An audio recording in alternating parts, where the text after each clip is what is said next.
ازيكم عاملين ايه؟ يا رب تكونوا بخير. النهارده هنعمل محشي على طريقتي طبعا. خليكم معايا نشوف هنعمل ايه. طبعا الشمس جايه على البصل. اول حاجه فرمت البصل انا زي ما انتم شايفين كده، لان المحشي يا بنات بحب البصل كتير والخضره كتير. دول 4 بصلات كبار جدا. وزيت طبعا عليهم زيت نباتي او سمنه بلدي اللي موجود عندك تضيفيه. بحمر فيهم. لسه هضيف حاجه كمان هتشوفوها معايا. هضيف طبق قشطه لان القشطه عندي محدش بياكلها، فدايما بضيفها على المحشي.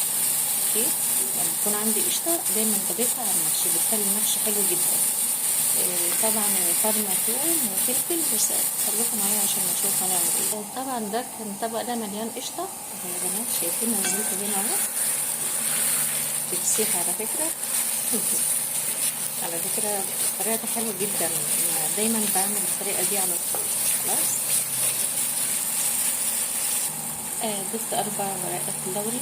لازم الورق اللوري جربيه بيكون حلو جدا، لان اي حاجه بيكون معاها فراخ او لحمه لازم تضيفي على المحشي ورق لوري. اوكي كده نزلت بالثوم والفلفل فرماهم مع بعض. واحدة فلفل على رشة صغيرة. خلاص كده البصلة اتحمرت نص التحميرة اهي. خلاص بقى كده كفاية كده. هننزل عليها الطماطم. هتلاقي الثوم كده ريحته طلعت، هو الفلفل ريحة حلوة جدا. شوفوا دي بقى ايه، منزلة كده الطماطم على الفول. بسم الله الرحمن الرحيم. هضيف البهارات. هقول لكم هضيف ايه بهارات. هغطي عليها اسيبها تثبت على ما هي كده. هنزل البهارات. هنا قرفة، جنزبيل، ملح هنا الهيمالايا، ومعلقة سكر، وفلفل اسود وكمون. هنزل كل دول مع بعض وهقلبهم واسيبها بقى تتسبك كده. الصلصة اتسبكت اهي. هنزل الرز.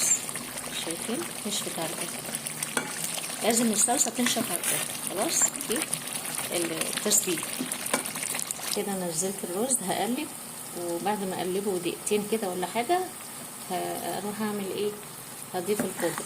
خلاص، بس عشان خاطر يتماسك ما يكونش كده على المحشي في رز كده ماسك في ايديك يقع على المحشي، لازم يتماسك. بس بدقيقتين كده 3 كده. خلاص هنزل الخضرة كده. نزلت الخضرة كنت مقطعاها بالليل ونزلتها في الفريزر، شلتها في الفريزر. اوكي هقلبها كده. خلاص هروح احشي.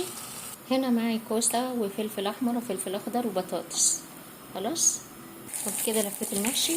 هضيف هنا 3 ليمونات اقطعهم، وهضيف عليهم 4 فصوص ثوم. اوكي، وطبعا ضفت البطاطس بتتحمر قبل ما احطها في الحله ونحشيها كده يا بنات. البطاطس محشيه اهي، بنزلها احمرها. والبتنجان برضو بعمل نفس الطريقه. اوكي، نفس الطريقه بحشي البتنجان وبعد ما احمرها عشان ينزل المراره اللي فيها كده. تاخد نص تحميره وتنزل بقى تسيح كده. نزلت الثوم. هنزل الشوربه. بصوا يا بنات، معلومه، لازم الشوربه تكون تحت المحشي، ما تغطيش المحشي خالص.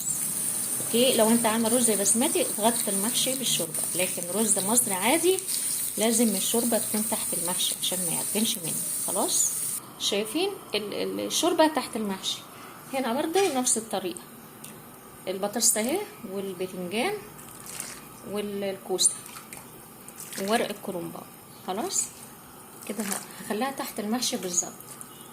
خلاص، معلش يا بنات نسيت اقول لكم معلومه. الكوسه والفلفل والبتنجان والبطاطس بتضيفي لها 3 بالمعلقه دي.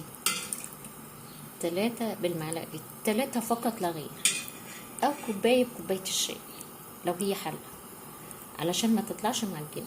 انا مكتره حطيت 4 بس عشان خاطر في رز هنا، في سوري محشي كرنب. خلاص هغطي عليهم واسيبهم. المحشي خلاص ميه تنشف نهدى عليه. خلاص ده لسه باقي له ايه، دقايق يعني، حوالي 2 3 ههدى عليه. خلاص يا بنات. هنا طبعا اللي طالع من البطاطس، اللي طالعه من البطاطس تحمريها الاولاد او حطيها تحت الفرخه بعد ما تتحمر او اللحمه. طبعا الفراخ بحمرها يا بنات اهي. طبعا هنعمل ملوخيه لسه هتغلي. هنا قرن شطه وثوم، هضيف عليهم ربع معلقه كزبره دي احمرهم وانزلهم على الملوخيه. كده هنزل الثوم.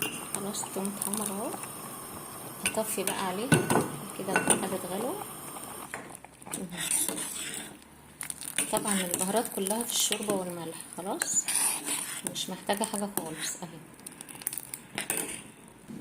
كده الاكل خلص، المحشي خلص اهو.